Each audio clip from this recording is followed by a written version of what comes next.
Mark, what's going on? Can consider contemplating covering myself in gold. Just to Really? protect me. I love gold. Hmm. That may actually pertain to. That's a nice cover. It is. That may actually pertain to today's deep sea deep dive. We've got two: Absolute Superman, Absolute Green Lantern. We have to do them in 24 minutes because we have a week's end coming up right after this.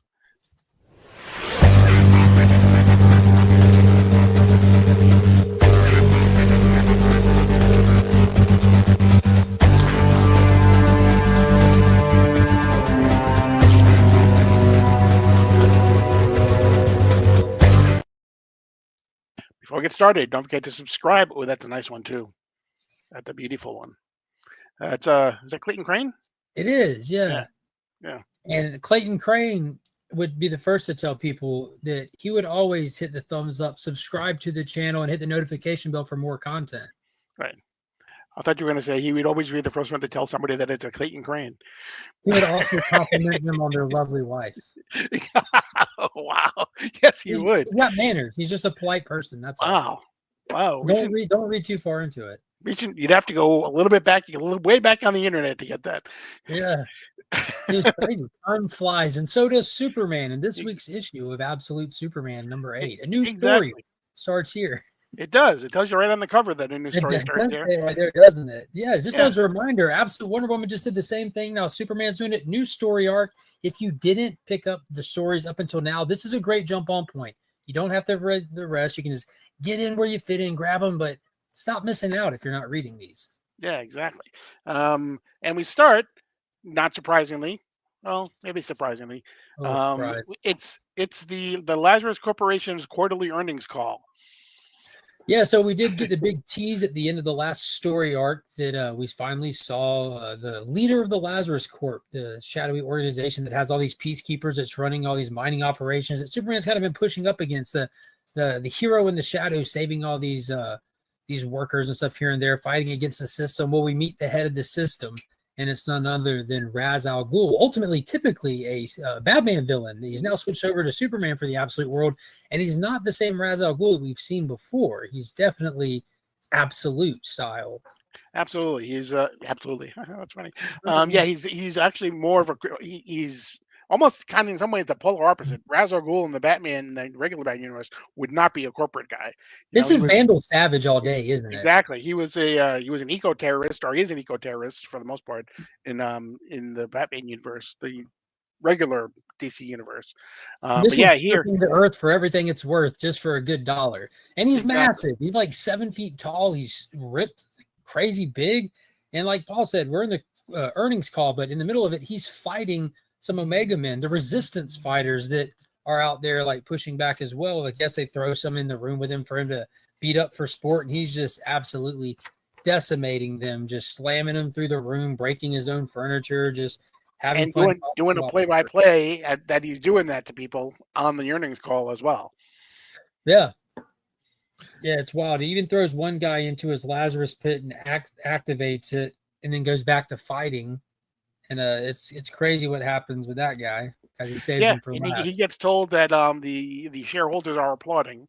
He should know that. So it's all good in the Ra's al Ghul hood for him.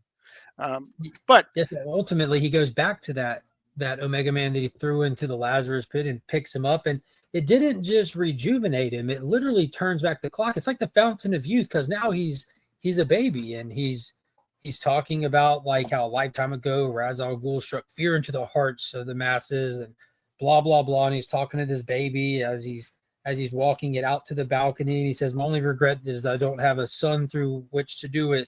And he just drops this baby off the balcony, and you hear someone in the street yell, apparently where it landed. Yeah, babies do not fare well in the Absolute universe. Batman no, one. Don't. Ra's al Ghul drops one off a building, pulls a Michael Jackson. A blanket. Yeah. And what's crazy is the camera kind of pans back and we see just how tall this building is, and it's actually in downtown Metropolis, and it's dwarfed over the Daily Planet. We actually see a shot of the Daily Planet a little bit lower in the frame. Right. And we then go to Smallville, where we see Kal-El is basically in the room in his mother's room in the senior citizen home, um, and he's basically talking to her, and she is kind of out of it. She thinks Jonathan is there, and when she realizes it's not Jonathan, she starts to freak out. And so he basically, she screams for Jonathan, she screams for help, and so he leaves very quickly, ends up on the streets of Smallville, where he meets Lois Lane and Jimmy Olsen, who both have come to find him. Um, Lois Lane tracked him down to Smallville because she started to realize that there was a fire that suddenly put itself out. There were kids on a school bus that suddenly were rescued by an invisible person. All She of these Snyder same things. versus it. Exactly. She Yeah. traces the mysterious saves back to the point of origin, which is Smallville. Right. And we also have Jimmy Olsen, who is wearing the Alpha mask of the Omega Men as well. Yeah, so he's high up in the ranks of the Resistance, and they're arguing about who can help Superman the best. Like, come with me, I can help you. Come with me.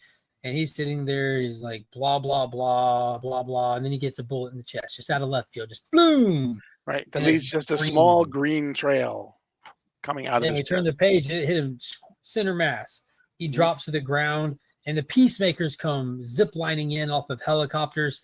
And now Lois and Jimmy got guns on each other. Like, don't mess with him. No, you don't mess with him. I'll save him. No, I'll save him.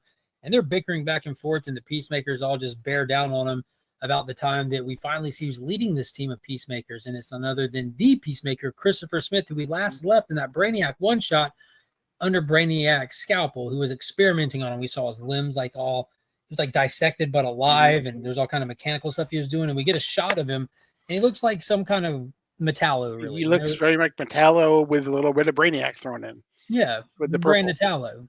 Mm-hmm. Metallic. Yeah, exactly. But he comes walking up. They drag Superman into a nearby building. Like, we got to do something. Saul, his suit, is having a hard time extracting the kryptonite bullet. And ultimately, it does, though. He actually, and Saul actually at one point can't believe that actually it is a remnant of Krypton. He is actually surprised that it is a remnant of Krypton that has actually been used to shoot him. Yeah, Brainiac's got all kinds of resources. Mm-hmm. But ultimately, Metallic grabs him and busts out the window and throws him through the wall and starts punching him and everything. And Superman hits back, and even you see like a little power where he throws his arm out, and there's lit up gauntlets and boots that kind of shoots like a fire out of it almost. Ultimately, he's not doing much to hurt Metallic. He hits him back strong. He tries to freeze breath him. He just gets punched in the mouth. Nothing he's doing is really helping anything. And then Superman throws a Hail Mary hit on him, and nothing. About this time, you get that like almost like a Spider-Man moment where the town folk show up. That we're with Superman. If you're going to hurt him, you got to hurt us. And they're absolutely ready to hurt anybody they have to.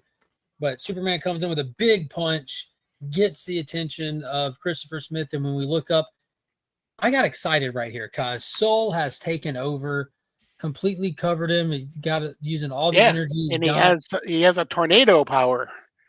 He does. But when I saw this, do you know what I immediately thought, Paul? What? I see Doomsday spikes. Oh, yeah. Like seeing the spikes on them, I'm wondering if ultimately this will lead somewhere way down the road to having something to do with an absolute doomsday. If it'll be connected to Krypton, to Saul, to this technology, I don't know. But when I see spikes on shoulders in the Superman comic, I think doomsday. Mm-hmm. Absolutely. Christopher Smith takes more shots at Cal. They kind of go back and forth until Brainiac actually intervenes because Christopher Smith was going to actually kill him, and Brainiac shot him again. No, we want him alive. Yeah, at this point he shot him 3 times total, and he was about to give him the death nail, and Brainiac shuts him down. Mm-hmm. It says we want him alive. We get we find out that Jimmy is going to take Kal-El away, and how he's going to do that is he's going to use a boom tube technology to take him away. So Cal and Jimmy escape via a boom tube, but that leaves poor Lois standing there with everyone else. Yeah, he's thinking to herself, "What the heck have I done?" Yeah, surrounded by her ex team, her her co-workers Mhm. that were willing to kill her in the process of all of this. So she's in trouble. We're going to get to meet the Omega Men next, but action-packed issue, whole lot of Superman, like just a Yeah, whole lot. absolutely. And then that brings us to Absolute Green Lantern. Oh, this This was is episode crazy. number 3. Yeah, exactly. Um, we get some we find out more about exactly what's going on, what Abin Sur may be doing with the dome, how the dome works, and all these other type of things. But we start off. You remember at the end of the last issue, we it ended with John Stewart just had a little ring. He was just looking at a little ring, um, Little and gold ring. yeah, gold ring, and that's kind of where we start. It This was almost like right a there. tease, like, did he get a ring? Is this our first Yeah, actual ring in the Green Lantern book? right. But no, what a twist. This goes back to issue 1 when that motorcyclist was driving and hit the dome that's over the city and splattered on it. This little gold jewelry that he was wearing, when he splattered on that wall and that bike crash, that gold jewelry went through it, passed through it, and John Stewart has discovered that. So now he's investigating why this gold ring went through the dome, and can I replicate it? Is this a clue to us ultimately getting out of here? Time to explore. Right. And he's talking to Todd, who is Todd Rice, who in the regular DC universe is Obsidian. So that's who he's talking to there. So that's Alan Scott's. I don't know if he's going to be Alan Scott's son in this universe, but that's who he's talking with at the time is Todd Rice, who is Obsidian, and he's basically saying, yeah, and I don't know exactly what this means yet, but the ring came through. They kind of then take a look and they see this this car coming towards the dome. They basically notice that the car sees some vultures and a dead body and kind of turns and drives away. But they But also don't doesn't know if notice the maybe, dome. yeah, exactly. But they don't notice the dome, and so they don't know if Abin Sur is basically somehow controlling these people, or there's something that is making these people turn around as well. You know who Um, else didn't see the dome? who? The motorcyclist. That's right. Exactly. That's true. That's very, very true. You sure didn't. But Hmm. we cut to where we left Hal Jordan and Joe Mullen in the diner with their interaction. Hal Jordan with the Black Hand entity, Joe Mullen with the Green Lantern entity that we don't know yet. And they're kind of talking back and forth about how the Black Hand entity, this energy, he can tell it's mad at the light. It wants to absorb it. It wants to take it. He's having a hard time controlling it, and like still that firearm manifests, and he can't stop it from pointing at Joe, and it shoots and hits her, and she can definitely feel the pain. And then she puts a force field around herself. It's still shooting at him. She's telling how to control it. He can't. So she hits him with a big old green punch, sends him out the diner, pretty much knocks him out a little bit. She shows up glowing green. Get in control. Check yourself before you wreck yourself. I swear I'll do it for you. He's like, how are you controlling it? She's like, I don't know, homie. Yeah. But we flash into a little bit later, where John and Joe are talking about the gold, and they find he's been asking some questions, and so he goes to Hal, and Hal happens to have this little kind of like Funko Blue Devil that is actually covered in gold or No, painted gold. painted gold. Yeah. Yeah. And then he takes it, and he just pushes it through the force field, and it goes through there. And we found out right now that it's not the element gold, but it's just the color. The color gold, there's a weakness in the screen force field. It's Right. not yellow. Correct. But they Oh, think, but then John says, look, taking it one step further, what if I did have something that was actual gold? And so he takes the ring and he throws the ring against it, and it actually creates a hole in the dome as the ring goes through, and then it closes again. So the and gold, the actual oh, gold, does actually interact with the green more than just the gold color does. then they're like, yo, we got it. Everyone go scrap gold, get it all together. We got it. We'll get out of here. And about that time, John Stewart, Yeah. judgment in progress. Abin Stewart just shows up, puts his hand out, judges him, and then just freaking kills John Stewart. You know what? What? Just Yep. left field, just rolls up and blasts him. I'm now convinced that these people aren't dying. I'm thinking, yeah, I think we haven't seen them. We haven't seen the last of Guy Gardner either. I think. And you don't see a corpse either. They Yeah. don't turn into a bag of bones or a sack of goo. Like he just kind of fade into the light. Hmm. And John was kind of peaceful about it. He's like, yeah, cool, Yeah. cool, whatever. But they Uh, freak out, and then Todd comes out, shotgun shooting at him, and Evan Sure says, "Judgment and progress, Todd Rice. mhm, Be without fear," and just does this thing where he swirls into a green ball and vanishes. mhm. This time they're very disheartened, all of them. Right. We're stuck here. He ain't gonna let us leave. We can't do nothing. What are we gonna do? And Hal's like, it's never gonna end. And they all kind of walk off, but it cuts to Hal, who's sitting there with some gold paint, a paintbrush, and the gun he's got painting golden bullets. Mhm. So I think Aventure ain't long for this world. Yeah, exactly. He's like a werewolf, hyped up. Only Yeah, golden bullets will kill him. yeah. So, but They yeah, got they got the cure for him. It's coming.